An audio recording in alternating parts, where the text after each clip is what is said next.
અને હવે વાત એક એવા આશ્રમની કે જ્યાં ગેસ સિલિન્ડરની અછત વચ્ચે પણ સેવા બંધ થઈ નથી। રાજકોટના ધોરાજીમાં તોરણિયા ગામે સેવાદાસ બાપા આશ્રમ આવેલો છે, જેમાં માનવતા, સેવા અને શ્રદ્ધાનો એક અનોખો સંગમ જોવા મળી રહ્યો છે।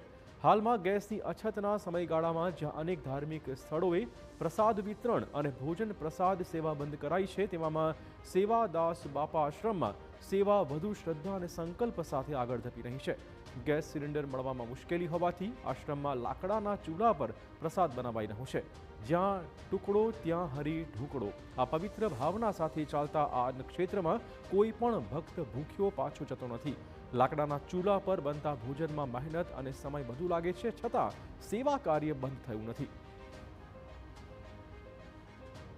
અત્યારે હાલની પરિસ્થિતિ જે ગેસના બાટલાની વિકટ પરિસ્થિતિ થઈ છે, અછત ઊભી થઈ છે, તો પણ અત્યારે અમે તાત્કાલિક ધોરણે શેડ બનાવવાનું ચાલુ કરેલ છે અને મગ બાફણા લાકડા ઉપર અમે રસોઈ ચાલુ જ રાખી છે।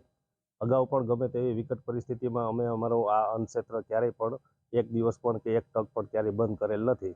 પણ ગમે તેવી પરિસ્થિતિ હોય તો અમારા ગુરુ મહારાજના આદેશ મુજબ અમે એમાં કોઈ પણ જાતનો ફેરફાર કરતા નથી અને કાયમી માટે અમારું અન્નક્ષેત્ર ચાલુ છે અને કાયમી માટે રહેશે। જે ગેસની અછત છે એના માટે અમારે અછતને પૂગી વળવા માટે અમે તાત્કાલિક જે અમારું ગેસ રસોડું છે એને બહાર ફેરવી અને ચૂલા માથે જે રસોઈ બનાવીએ।